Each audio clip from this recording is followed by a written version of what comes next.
And that's how I'd put on 20 kilos without even noticing. Because I used to use the old method of when my clothes get tight, I know I'm putting on weight. But let me tell you, that is the absolute wrong method to use for telling yourself when you're putting on weight. This is Katie Gordon, and you're listening to the Weight is Over podcast.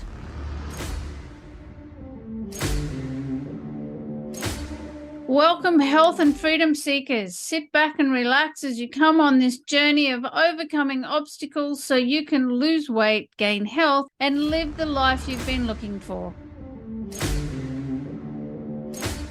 Hello, listeners, and welcome to this week's show. I'm your host, Katie Gordon, and the Weight is Over with Dietless Living 360 degrees. There's no recipes, food regimes, or exercise programs to follow. This is simply about how to take your life back, how to take control, because we all have a voice and we want to be heard. We want to forget about dieting, focus on living, and lose weight. And to do that, we create a new mindset, a mindset that gets us over the obstacles and challenges of life and our own unconscious programs, because that's really what's impacting on our weight and health and causing habit relapse. And the purpose of this podcast is to share with you what I learned over 25 years in dieting hell and spending over $100,000 working out how to step into dietless living, because nobody should suffer such mental and emotional anguish just to lose weight. And today we're talking about the only two ways that we need to use our bathroom scales, because our bathroom scales are either friend or foe, right? For me, they were always foe. I always gave my bathroom scales way too much power over my happiness, until I realized that I was actually using them wrong and asking them for the wrong information at the wrong time. I always used them to tell me how much weight I was losing when I was on a diet. And when they didn't give me the good news that I wanted, it was really crushing to me and often the precursor to either temporarily or completely falling off the wagon. And when I wasn't dieting, I never got on them at all. And that's how I'd put on 20 kilos without even noticing. Because I used to use the old method of when my clothes get tight, I know I'm putting on weight. But let me tell you, that is the absolute wrong method to use for telling yourself when you're putting on weight.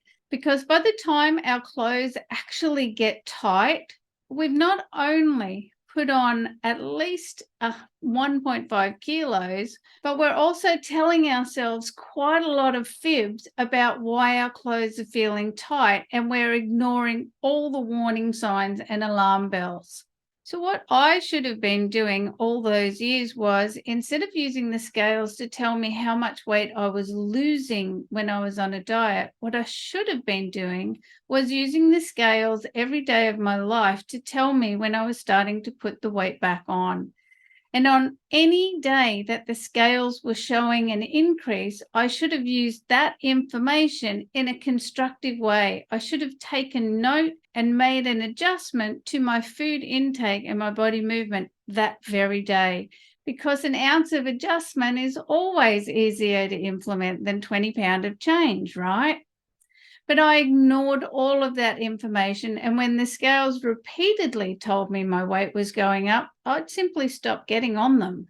So really, the two most effective ways to use our bathroom scales are: when you're at a weight that you're happy with, use your scales every single day. Understand that your body weight fluctuates depending on a variety of variables. Everything from how late and what we ate the night before, whether or not we've been to the toilet the day before, whether or not we had a poo. Pooing is very important. We often don't do it, and it can make quite a difference to what our scales say if we're not pooing well. And there's also hormonal changes and fluid retention, just to name a few of the things that can cause our weight to go up and down. So it's really important to weigh yourself every day and know what your average weight is outside of those fluctuations.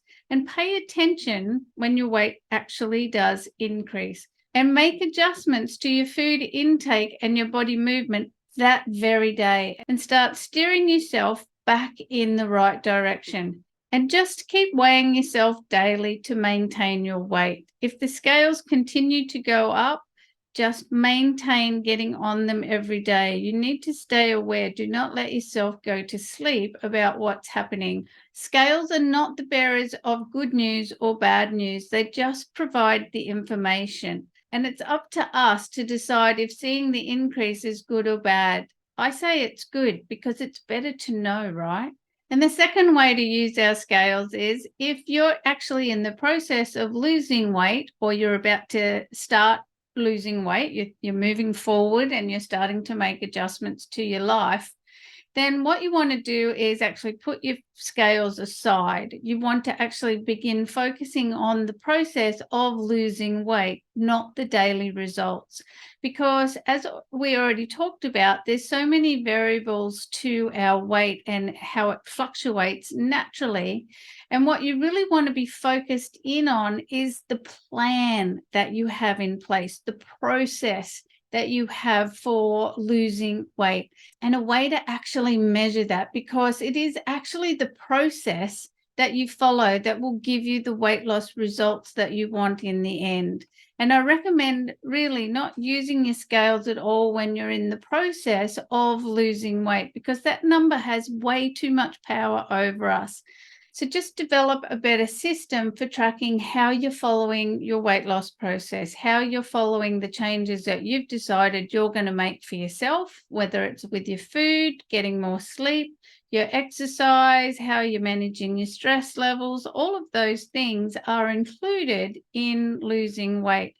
And it's about how well we follow that process as to where we'll get the results. Because as we've talked about in other podcasts, having a weight loss goal is great. However, the unrealistic timelines that we put on there for ourselves is really what trips us up. So when we have a scale and we've got a tight timeline, we go, yes, I need to be 10 kilos lighter by, this date.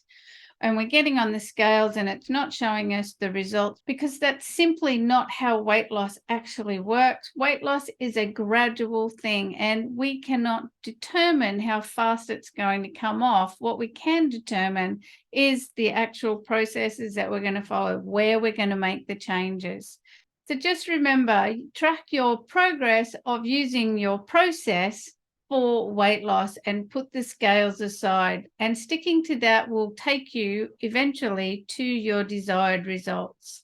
So thank you for watching or listening today. If you want any more help with this, please just book in for a private session and let's just get it done this week, because life is for living and an ounce of adjustment is always easier to implement than 20 pounds of change. It's time to enjoy the life you've been looking for.